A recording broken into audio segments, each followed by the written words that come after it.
আমাকে বিবাহিত বানাই দিয়েন না, এতটুকু রিকোয়েস্ট। এতদিন বলেছেন বিয়ে নিয়ে সাসপেন্স, এখন আমরা বললেন না যে বিয়ে করে এসেছি। আর আরেকটা জিনিস, যে বিয়ে করি নাই সেটা কিন্তু কেউ এখন জানে না, বিয়ে করতেও পারি আবার নাও পারি, সাসপেন্সই থাক। আর বধূ শাড়ি আসলে অনেকবারই শাড়ি পরেছি, অনেকবারই বউ সেজেছি। লাইক 27 তারিখে আমার একটা শুট আছে ব্রাইডাল, তো ওখানে আবার পাকিস্তানি বইয়ের লুক নিবো, এই তো। ও নেকলেসটা হচ্ছে রুবির, প্রাইস বলবো না, রুবি অ্যান্ড গোল্ডের, আপনারা জানেন অনেক হতে পারে অনেক। বিয়েটা করে ফেলবো, আচ্ছা বিয়েটা করে ফেললে আপনারা খুশি, তাহলে বিয়েটা করে ফেলবো নাকি, তখন তার কোনো প্রশ্ন থাকবে না নাকি? সে জানি না ভাই, আমি তো বলেছি ইটালির ভেনিসে বিয়ে করবো, এখন তাও যদি আপনাদের ভিসা থেকে আপনারা যাবেন আমি টিকিট করে দিব। আমি বলেছি যে আমার বেশ কিছু কাজ আছে, এই কাজগুলো আমি কমপ্লিট করতে চাই। আমার পিএইচডি করার প্ল্যান চলছে, আমি ইউকে যাব, আমার ভিসা অলরেডি হয়ে গেছে।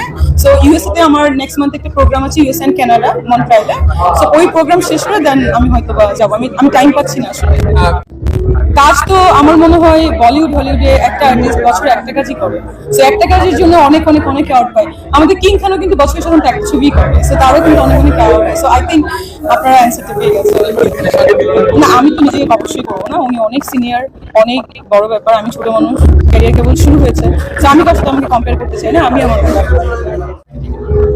লাভ স্টেশন যখন আমি করেছিলাম অনেক ছোট ছিলাম, টিনেজার।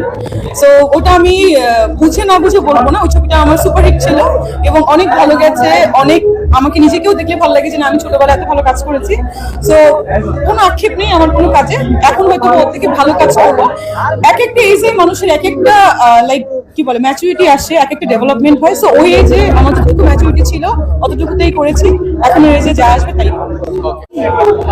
আচ্ছা শাড়িতে দেখা যাচ্ছে বিকজ আমার মনে হয় যে সব মানে একই অ্যাওয়ার্ড শাড়ি মানে সরি ড্রেস হয়ে যাচ্ছিল, তো মনে হলো যে একটু ডিফারেন্ট লুক নিয়ে যাই, একটু শাড়ি পরলে কেমন লাগে।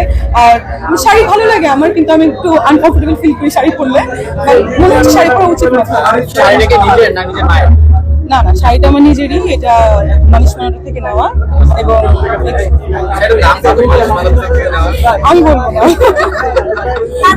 এটা আসলে ভারতীয় গণমাধ্যমকে জিজ্ঞাসা করেন, আপনারা বাংলাদেশি গণমাধ্যম, আপনারাই তো ভারতীয় গণমাধ্যমকে ইনফর্ম করবেন না, নাহলে ওনারা কিভাবে পাবে? সো আমরা বাংলাদেশি আর্টিস্ট, সো এই নিউজটা অবশ্যই ভারতীয় গণমাধ্যম আপনাদের থেকে পেয়েছে। সিনিয়র জার্নালিস্ট পোস্ট করেছে, সেটা তাকেই জিজ্ঞাসা করেন, আমার কনসার্ন নিয়ে কেউ পোস্ট করেনি, এটা তারাই জানে।